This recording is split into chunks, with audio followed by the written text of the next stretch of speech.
All right, grade 9. So we're moving on to surface area in 1.3 today. So just a bit of review from grade 8 with surface area. We learned some of the formulas with rectangular, triangular prisms, we did some work with pyramids, but also cylinders. With grade 9, the surface area is going to be a little more abstract. We're going to look at composite shapes, or shapes that aren't just a perfect one single shape. Okay, so we'll jump right into the example here. And so with surface area, if we remember, it's the area of all the surfaces. Area of all the surfaces. So in a complex shape like this one that we're given in example 1, there's lots of different surfaces. There's the back, right? There's the bottom. There's this little indent causes us to have 3 surfaces here. Plus kind of these L-shaped surfaces. So we have to, if we want to calculate the surface area, we need to find the area of all of those surfaces. So I'm just going to walk you through kind of the long way, and then I'm going to show you that we do actually have a shortcut way as well. Okay, so I'll just kind of go through and talk my way through it as we go, but the bottom is going to be 20 by 24. This back side will be 15 by 24. And then the other back side will be 15 by 20. Okay, we'll calculate them after. These shapes, if these are 8, I've already split it up, but this is 8 by 8. This side is 8 by 16 wide on both of them. Okay, 8 by 16. That's taking care of those 6 surfaces.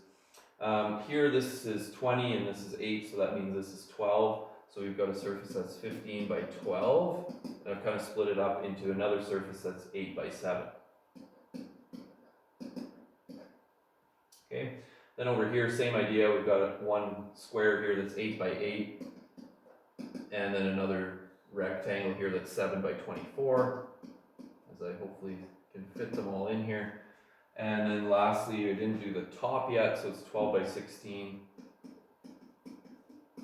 and 8 by 8 as well. Okay, so if I make those calculations, I have them written here, so I'll just copy them down.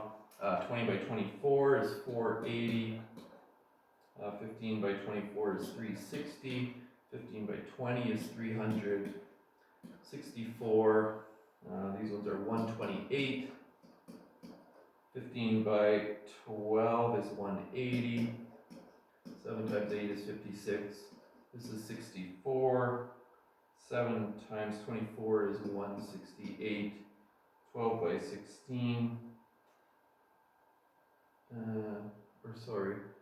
this shouldn't be 12 by 16, it should be 12 by 24.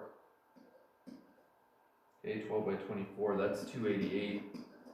And then lastly, 8 by 8 is 64. Okay, so it's not just 12 by 16, but it's 12 by 24 all the way along. Okay, so if we add all those up, we've actually technically calculated 3, 6, 7, 8, 9, 10, 11, 12 surfaces. If we add them all up, I believe you should get 2,280 centimeters squared when we're talking about surface area. So there's actually a rule that we learned in this section. I'll flip to the next page and then we'll get back to this example. But basically, if you cut a right rectangular piece out of one corner, the surface area does not change from the original prism. So basically, this surface area will be no different than this. And we can kind of imagine we have a cardboard box with an indent. We could reach inside the cardboard box and punch out that indent, and really we haven't changed the surface area, we just kind of changed the shape. So we actually would have the same surface area in these two. This one is going to still be different, and we'll touch on that in the next example. Okay, so you might be thinking, why did you make me go through all this?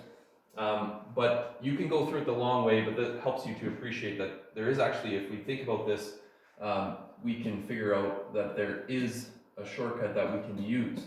So we could just imagine, because we know there's just a rectangle taken out, it's the same as a rectangular prism that might look like this.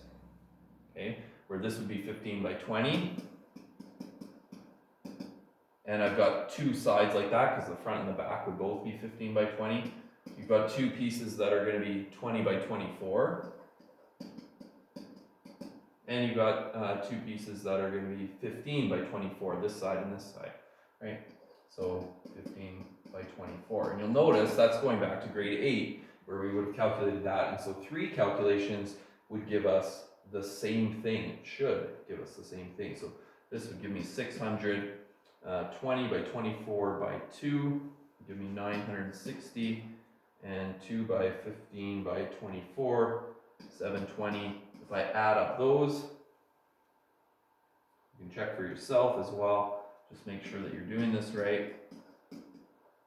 You get the same thing. So that, voila, we have our rule that if there's an indented corner taken out of a shape, we don't have to go through all this work and calculate 12 different surfaces.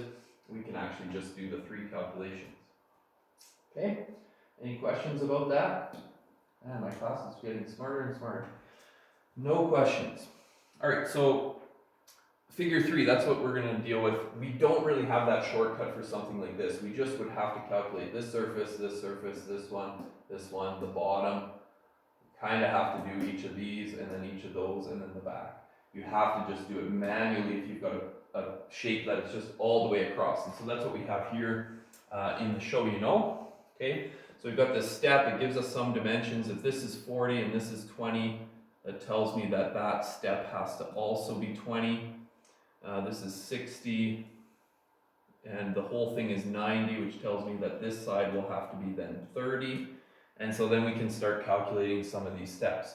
Okay, so if I'm just looking at the steps, this is 80 by 20, so I'm just going to start calculating this. 80 by 20, that's this step, but it's also this step, right? So I actually have two 80 by 20s. Then on the top here, this is 30 by 80. And on the top here, this is 60 by 80. Okay, down the back side here would also be 80 across and 40 up. So we got to kind of visualize each of the sides, but I've taken care of all the steps. 1, 2, 3, 4, 5 surfaces. That's what I'd be calculating here. I'm just going to wait until the end to calculate all those, but I've taken care of the steps. Okay, so all I really have to calculate from then on is this kind of L shape again. And so it makes sense to kind of split it up like this. So I've got 60 by 20 for the first part, and I've got 90 by 20 as well. Now I'm going to have the exact same size on the other side, so you could just multiply these by 2. You could have done that over here too when you had doubled up, but this just takes care of it. Just as long as you don't lose track of it along the way somewhere, you can calculate it how you like. Okay, so this should be 1600, 2400, 4800, 3200. This should give you 1200 times 2, just make sure, 2400, and 180 times 2 should be 3600. Okay, so all we have to do then at the end, if we've calculated all the surfaces, we've done these, we've done these, we've done the steps, and so we just need to add them all up. So it should add up to, if you've done it correctly, you check for yourself if I've done the math correctly, very possible. I'm going to mix that up. We'll just double check that that's right, but that's so far calculating surface area.